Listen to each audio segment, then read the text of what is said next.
Happy Monday, everyone. Well, today was the day Citadel was meeting the SEC in court alongside the IEX to actually settle and present their cases to the judges. It was a 1 hour long live stream on the channel of the United States Court of Appeals of the DC Circuit.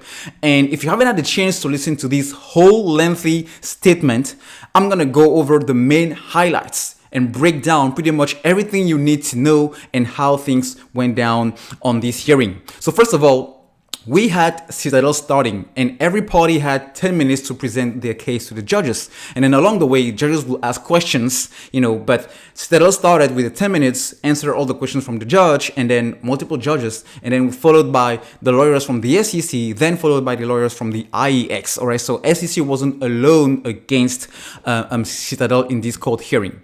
Now, the main point Citadel is putting forward to the judges, in front of the face of the judges, to actually illustrate and justify why they think this rule should not be implemented by the SEC and the IEX. Well, first thing, this is going to cost a lot of money to the retail investors who pretty much, when this thing goes into effect, is going to change the whole way they invest money into the markets. And we are here, Citadel, we are here to protect those investors because we execute 40% of retail investors' trades into the market. The second thing they are aiming, the second item they have on the list is, well, the SEC, we feel like the SEC is trying to discriminate Citadel and market makers because this is not fair per se. And third of all, the rule which the SEC is hanging on to aim at us per se is pretty much unclear because we were already discussing this back in 2016, and back then we sent letters and comments to the SEC, but nothing changed. Well, when the lawyer from the SEC started, she tried to go against some of the arguments, but it wasn't as clearly meaningful and relevant as the statement from the lawyer from the IEX exchange. I think both of these lawyers, which were women, and I mentioned that because they were pretty smart and brilliant. So I think both of these ladies should have actually switched places because the lawyers from the IEX was more meaningful and relevant in the way she presented facts to the judges. So she's saying alongside the SEC lawyer, first of all, the rule is pretty clear because what Citadel is trying to find details around are just a way of interpreting the language. But for us, it's pretty much clear, and that is the same exact thing we'd said back in 2016. The second argument she mentioned is, well, Citadel is feeling like we are discriminating, okay? We, the IEX and the SEC are discriminating, the company and the business is doing. But in reality, they're saying that the data, we haven't provided the court with meaningful data, but in reality, tons of data were actually provided by multiple investment firms, thousands of companies, managing money for trillions of dollars on behalf of retail investors through mutual funds, pension funds, 401ks, IRAs, etc.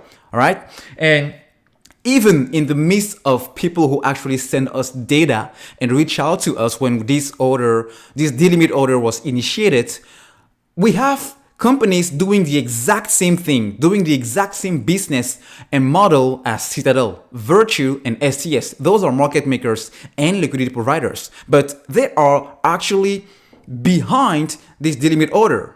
So when Citadel says they are kind of discriminated, it doesn't make sense because Virtue and STS, which are competitors to Citadel, feel the exact same thing as we do, the IEX. Second argument that she provided is, well, this rule, the delimit order, is here and will do much more efficiency, fairness, and integrity for the whole market, including market makers, liquidity providers, and definitely retail investors. Why? Because it's going to prevent a private company, through the volume she has executing orders from retail investors like Citadel does currently, is going to actually shift that model to an automated model where competition is really at the forefront of making sure that the best price to whoever want to buy any type of stock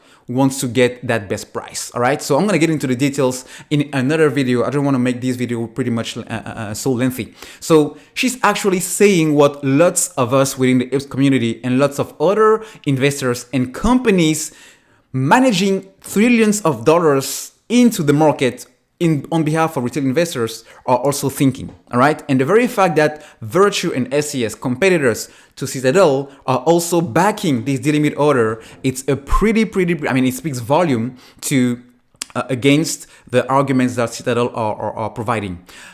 Before I finish, well, at the end, I felt like the judge asked a question that Citadel lawyers couldn't really answer, and that might give us a shift or an edge in this hearing. Why? Because at the end, some of one judge or the other judges felt like Citadel was trying to use this regulatory rule around the delimit order to actually win their way out of the model they're using now to use the delay. All right, and the fact that they are so heavily involved into executing 40% of the market's volume coming from retailers into the market, that it will make sense to keep those interests, to keep the benefits they see now, for this rule not to actually happen, not to be implemented. So I think it shifted things, and reading in between the lines, I felt like the judge was actually saw through their eyes, or saw through what they were doing. All right, because I mean, it doesn't make sense if it's pretty clear that only Citadel is complaining about this rule, and all of the other companies within their same business line, same business model are actually eager to have this rule implemented. So it's a pretty big deal, guys, because at the end of the day, whether you understand it or no, what it means in simple language is pretty much, if this rule is implemented and takes effect all the way out through all the market exchanges in the US, well, it means it reduces the flexibility and the capabilities from Citadel to actually short sell or use to pretty much manipulate stock prices, because there won't be that room enough for them. There won't be any space for them to do that, because everything will go through computers, but more importantly, it will be based off of competition in the market. And competition, it's good. You, as a consumer, as a retail investor, you want to be invested in a market where competition is really the driver of the prices, because that's how we get to that market fairness, integrity, and transparency. So more to come on this, definitely.